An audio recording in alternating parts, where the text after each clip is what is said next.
Hello बच्चों, आज हम देख रहे हैं अपनी हिंदी व्याकरण में पार्ट 3 संधि।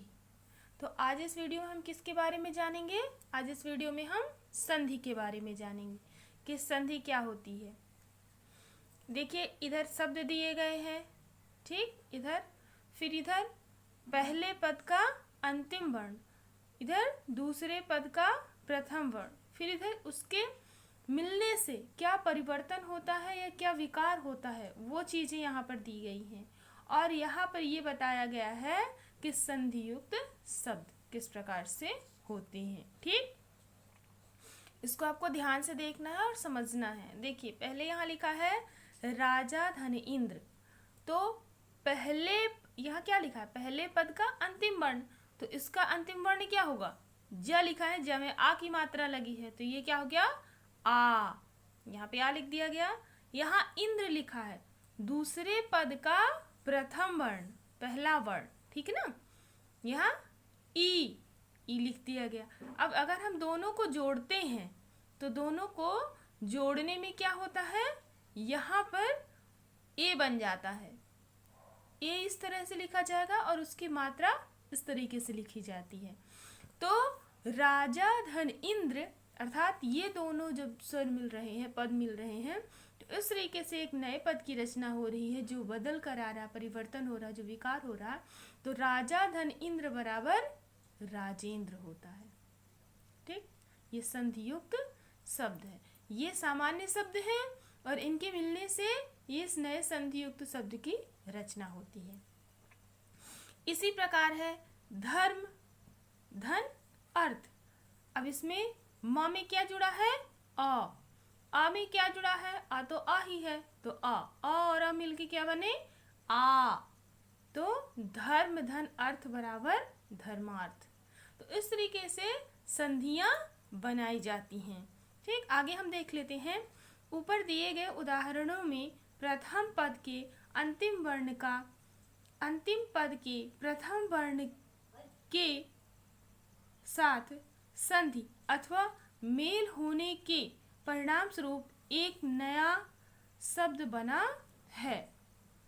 इसका अर्थ जुड़ने वाले दोनों शब्दों के अर्थों का मिला जुला अर्थ ही है।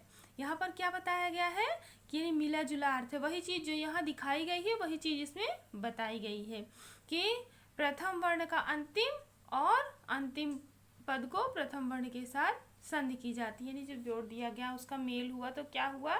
जो मिलता जुलता अर्थ निकलता है, वही जैसे यहाँ संधि। अब यहाँ पर उसके नीचे बताया गया है संधि की परिभाषा। दो वर्णों के मेल से जो परिवर्तन होता है वह संधि कहलाता है। वही चीज देखिए, यहाँ दो वर्ण है, इनके मेल से जो परिवर्तन हुआ, इन दो वर्णों के मेल से जो परिवर्तन हुआ, वही आगे चल के क्या कहलाया? संधि कहलाया। पहले ये शब्द थे, अब इन वर्णों के मेल से ये परिवर्तन आया और ये क्या हो गया?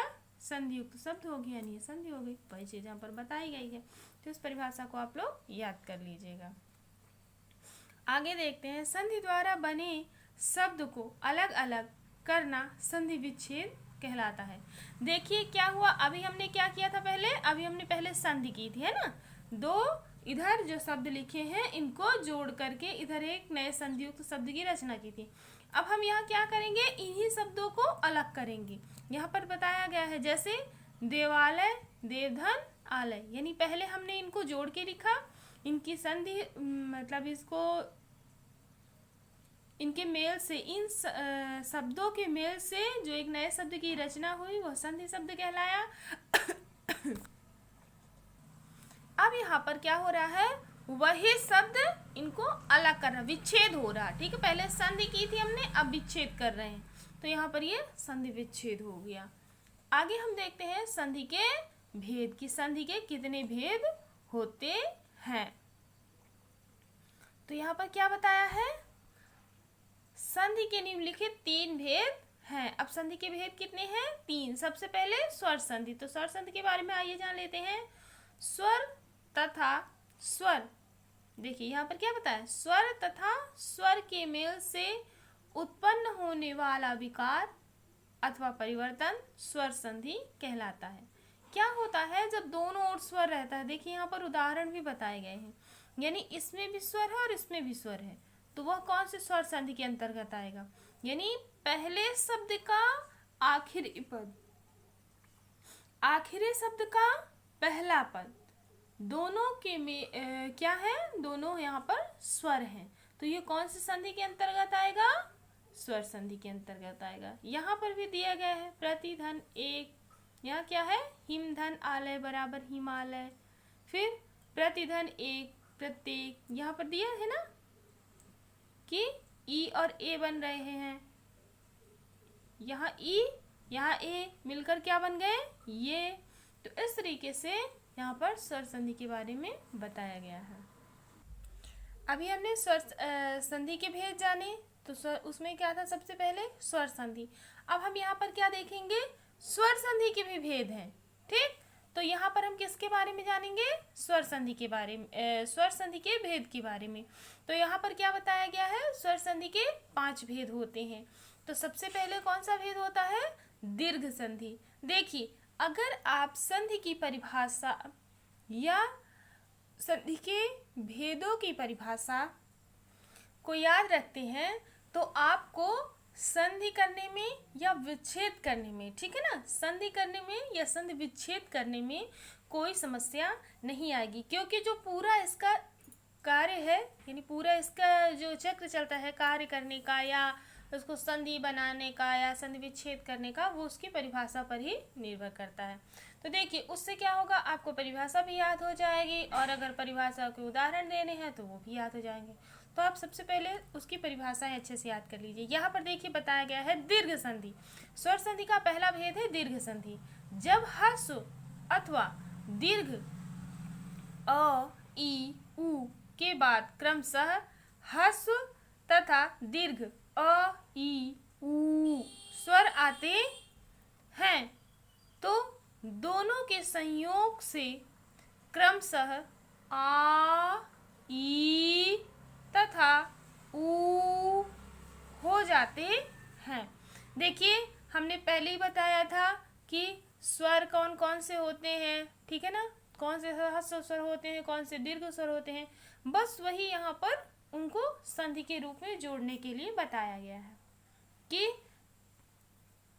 अ और अ जुड़ेंगे तो आ, ई, ई, उ, ऊ। आगे आप देख सकते हैं वही चीजें यहाँ पर दिखाई गई हैं कि कौन कौन से स्वर जुड़ने से कौन नए स्वर की रचना होती है या कौन सा परिवर्तन उसमें आता है। तो इस तरीके से आप इन जो उदाहरण दिए गए हैं, इन उदाहरणों को याद कर लीजिए। इनके अलावा आप जो भी संधि जहाँ भी पढ़ रहे हैं उनको याद कर लीजिए। हाँ, ये ध्यान रखिएगा कि कौन कौन से स्वर के जुड़ने से कौन से नए स्वर की रचना होती है। उससे आपको ये पता रहेगा कि यह जो शब्द दिया गया है यह किस संधि के अंतर्गत आता है। जैसे मान लीजिए स्वर संधि आपने लिख दिया, अब स्वर संधि में स्वर संधि के किस भेद के अंतर्गत, तो दीर्घ संधि या और कोई संधि है उसके बारे में। अभी हम दीर्घ देख रहे हैं, दीर्घ में देखेंगे। तो इन सबको आप अच्छे से पढ़ लीजिएगा और याद कर लीजिएगा, ठीक है। इसके बाद ये है आगे, फिर यहाँ पर दूसरी संधि आ गई है। ये कौन सी संधि है? ये है गुण संधि, ठीक है ना। गुण संधि के बारे में जानेंगे। जब अ अथवा आ के बाद इ, ई, उ, या री आए तो दोनों के मेल से उनके स्थान पर क्रमशः ए, ओ, अर हो जाता है। तो वही चीज है, पहले हमने दीर्घ संधि देखी, उसके बाद गुण संधि है। तो आप इनको ध्यान से देख लीजिएगा, याद कर लीजिएगा कि कौन कौन से संधियों के मिलने से, स्वरों के मिलने से कौन से संधि की रचना होती है। ठीक, इनमें ज़्यादा कुछ नहीं है, सिर्फ परिभाषाएं बस हैं और बाकी सब उसके उदाहरण दिए गए हैं। तो उदाहरण आपको याद कर लेने हैं, 4 उदाहरण हैं। तो उदाहरणों को देख लीजिएगा आप लोग, ठीक है ना। तो उदाहरण अगर आपको समझ में आ जाते, जैसे परिभाषा समझ में आ जाती है तो उदाहरण आपसे जल्दी बनने लगेंगे। अब यहाँ पर तीसरी संधि हम देख लेते हैं। तो तीसरी संधि में क्या बताया गया है? वृद्धि संधि। जब अथवा आ के बाद ए अथवा ऐ आए तो दोनों के मेल से आए तथा ओ या आओ होने पर दोनों औ हो जाते हैं। इस प्रकार आए तथा औ हो जाना वृद्धि संधि कहलाता है। यही उदाहरण दिए गए हैं। आ में ए जुड़ेगा आए, है ना। आ में आए जुड़ेगा आए, आ में ए जुड़ेगा आए। वही चीज यहाँ पर बताई गई है। तो उदाहरण जो भी हैं तो आपको समझने हैं। हर जगह पर 4-4 उदाहरण दिए गए हैं तो आपको याद कर लेने हैं। अगर आप इन चीज़ों को याद कर लेंगे तो आपको संधि बनाने में या संधि विच्छेद करने में कोई दिक्कत नहीं होगी, कोई कठिनाई नहीं होगी। तो उन चीज़ों को आप याद कर लीजिए। उसके बाद चौथी संधि का स्वर संधि का चौथा भेद देखते हैं। यहाँ पर क्या दिया गया है, यड़ संधि। यड़ संधि में क्या बताया गया है, जब ह्रस्व तथा दीर्घ ई उ अथवा री के बाद कोई असमान स्वर आए तो उसके मेल से क्रमशः उनके स्थान पर य व अर हो जाता है। यहाँ पर क्या बताया गया है, असमान स्वर आए। अभी तो समान स्वर आ रहे थे, है ना। अब असमान स्वर आ रहे हैं तो क्या होगा, जैसे ई के साथ अ तो य, ई के साथ आ तो य, ई के साथ अ तो य। इस तरीके से, यानी इधर और इधर के स्वर दोनों स्वर अलग अलग हैं। तो इस तरीके से स्वरों के मिलने से, असमान स्वरों के मिलने से क्या आएगा, य व अर। ठीक है ना। तो इस तरीके से आपको इनको समझ लेना है, याद कर लेना है। आगे कुछ ये भी उदाहरण है, ये भी देख लेते हैं। उदाहरणों को आप ध्यान से याद रखिएगा। और सबसे बड़ी बात है, ये जो इनको अलग से लिखे गए हैं ना, उनको अगर आप याद कर लेंगे तो आपको आसानी होगी शब्दों को जोड़ने में और विच्छेद करने में, संधि करने में, विच्छेद करने में। ठीक है। अब हम यहाँ स्वर संधि के 5वें भेद को देख लेते हैं। अयादि संधि। स्वर संधि का 5वां भेद क्या है, अयादि संधि। जब ए आए ओ अथवा औ के बाद इनसे अलग कोई अन्य स्वर आए तो ए के स्थान पर और आय के स्थान पर आय, ओ के स्थान पर औ तथा औ के स्थान पर आओ हो जाता है।